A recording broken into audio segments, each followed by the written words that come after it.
నూలు నూలులో శతాబ్దాల గౌరవం, పట్టు పరంపరకు ప్రతీక, సంప్రదాయానికి శాశ్వత చిరునామా సఖీ. జనసేన ప్రయాణం తెలంగాణలో మొదలైంది. నేను మీకు ఏ సమస్యకైనా సరే నేను కూర్చోబెట్టి మా నాయకులు ఒకటే చెప్పా, మీరు సమస్యల మీద పోరాడండి.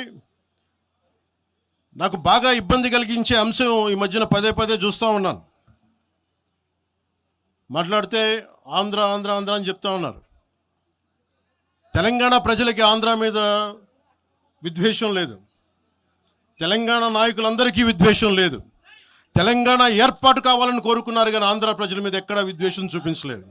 నిజంగా తెలంగాణ ప్రజలు కానీ మొత్తం తెలంగాణ నాయకులు కానీ విద్వేషం చూపించి ఉంటే ఈ రోజున ఒక్క ఆంధ్ర ప్రాంత వ్యక్తి కూడా ఇక్కడ తెలంగాణలో ఉండలేడు. ఇది తెలంగాణ తాలూకు ప్రేమ, తెలంగాణ ప్రజల తాలూకు ప్రేమ, ఇవన్నీ ఎవరు మర్చిపోరు. నాకు ఈ మధ్యన వస్తా ఉంటే, నువ్వు హైదరాబాద్లోకి ఎలా అడుగు పెడతావు, నీకు హైదరాబాద్లో ఏం పని, ఇది నేను ప్రత్యేకించి చెప్తా ఉన్నా. మీరెవరైనా నన్ను బెదిరించడానికి, బెదిరించే వాళ్ళ మీ అయ్యే జాగీరా తెలంగాణ.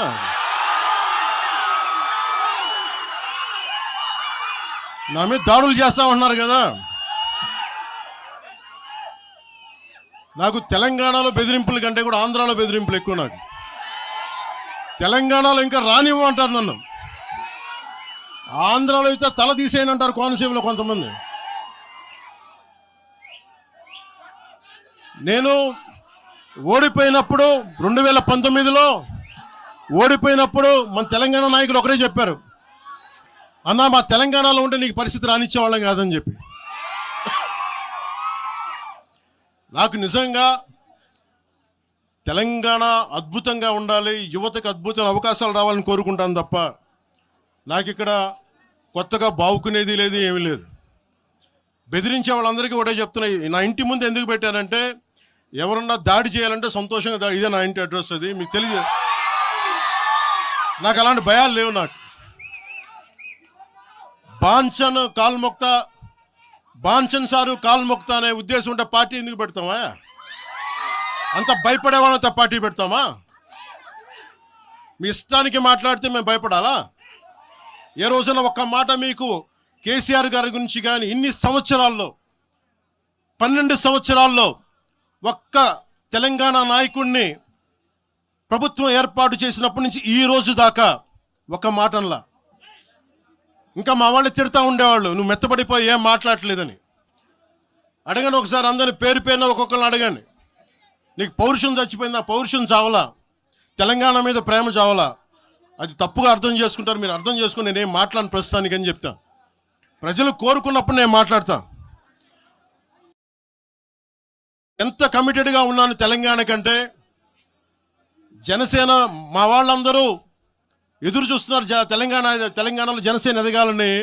నేను ఒకటే చెప్పా, ప్రజలు కోరుకునే వరకు మీరు ముందుకు తీసుకెళ్ళండి అని చెప్పి నేను జర్నలిస్ట్ కాలనీలో ఉన్న తెలంగాణ జనసేన పార్టీని కూడా నేను తీసేసాను. మొత్తం హెడ్ క్వార్టర్స్ అంతా మంగళగిరిలో పెట్టిన.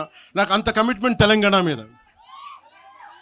ఎందుకంటే నాకు రెచ్చగొట్టడం ఇష్టం లేదు, తగ్గి మాట్లాడా. మీరు ఎన్ని హింసించినా, మీరు ఎన్ని మాటలు మాట్లాడినా, ఆంధ్ర కొడకని తిట్టినా, అరే నా గుండెల్లో తెలంగాణ ఉంది, మీరు ఎన్ని తిట్టినా నేనేం పట్టించుకోను.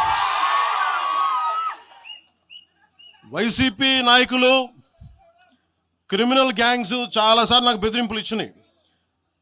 దానికి మించిన బెదిరింపులు నిజంగా నాకు తెలంగాణ నాయకులు. వైసీపీ గుండాలు ఇచ్చిన బెదిరింపుల కంటే కూడా, చంపేస్తామని బెదిరింపుల కంటే కూడా నాకు తెలంగాణ ఎప్పుడు ఇవ్వలే. అసలు ఈ గొడవ అంతా ఎందుకు స్టార్ట్ అయింది? ఈ గొడవ అంతా ఎక్కడ స్టార్ట్ అయింది? ఒక ఎనలిస్ట్, ఒక విశ్లేషించే వ్యక్తి, ఆయనంటే నాకు గౌరవం, ఆయన మీద నాకు గౌరవం ఉంది. ఆయన తీసుకుపోయి ఓ మీడియాలో మాట్లాడతా అమిత్ షా గారి గురించి మాట్లాడారు. అమిత్ షా గారు నేను మాట్లాడుకున్నామంటే ఆయన విన్నారంటే, ఆయన కూర్చొని తప్పుడు మాటలు మాట్లాడితే దాన్ని ఖండించే. నా మీద తిట్టు మనకు మాట అంటే, మన జన సైనికులు ప్రతి చోట ఏదో కూర్చొని ఒక ఆ కేసులు పెట్టారు కూడా నాకు తెలియదు. తెలిసిన వెంటనే చెప్పాను, అవన్నీ వదిలేనని చెప్పాను నేను అవన్నీ. మళ్ళీ ప్రెస్ క్లబ్లో పోయి మీరు తిడుతూ ఉంటే, ప్రాంతీయ విద్వేషాలు రెచ్చగొడితే దాంట్లో కూర్చోబెట్టి ఎంతకాలం చేస్తారు? 12 సంవత్సరాలు తెలంగాణ వచ్చిన తర్వాత ఇంకా తెలంగాణలో ఉపాధి లేకపోయినా ఏమి లేకపోయినా దానికి ఆంధ్రుడే కారణం, దానికి పవన్ కళ్యాణే కారణం. పరిశ్రమల్లో ఈ లెక్కల్లో ఇంక మీరు ఎప్పుడు మీరు ఎన్ని చేసినా ప్రతిదానికి ఎక్కడో చోట తెలంగాణ ప్రజలు ఇది గ్రహించాలి. ఉద్యోగాలు రాకపోయినా ఉపాధాలు రాకపోయినా ప్రతిదానికి ఆంధ్రోడు కారణం అంటే ఆంధ్ర ప్రజలు నిజంగా ఎందుకు వస్తారు ఇక్కడికి? తెలుగు చిత్ర పరిశ్రమ ఎందుకు వచ్చింది? ఎక్కడో మద్రాసులో ఉండే తెలుగు చిత్ర పరిశ్రమ ఇక్కడ రావడానికి కారణం తెలంగాణ ప్రత్యేక రాష్ట్రం కావాలని కోరుకున్న నాయకులు చెన్నారెడ్డి గారు తీసుకొచ్చారు ఇక్కడికి. ఆయన తీసుకొచ్చారు ఇక్కడికి.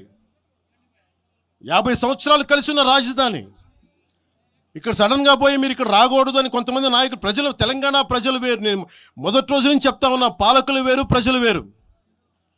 తెలంగాణకి అన్యాయం చేసిన పాలకుల్ని, దాంట్లో పవన్ కళ్యాణ్ కూడా వాడిని కూడా ఉరిదీసాను పర్లా. పాలకులు వేరు, ప్రజలు వేరు.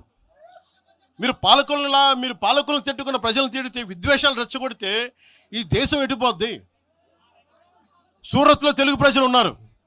రేపొచ్చిన గుజరాతీ మనుషులందరూ గుజరాతీస్ అందరూ కూర్చొని తెలుగు వాళ్ళు ఇక్కడ ఉండకూడదంటే కుదురుద్ది అక్కడ? నాందేడ్లో ఉన్న తెలుగు వాళ్ళు, షోలాపూర్లో ఉన్న మన తెలంగాణ తెలుగు వాళ్ళు అందరూ కూర్చోబెట్టి మా మహారాష్ట్రీయులు తిరగబడితే ఏమవుద్ది? దేశం నిలబడద్దా? దేశం ఒకటిగా ఉంటుందా?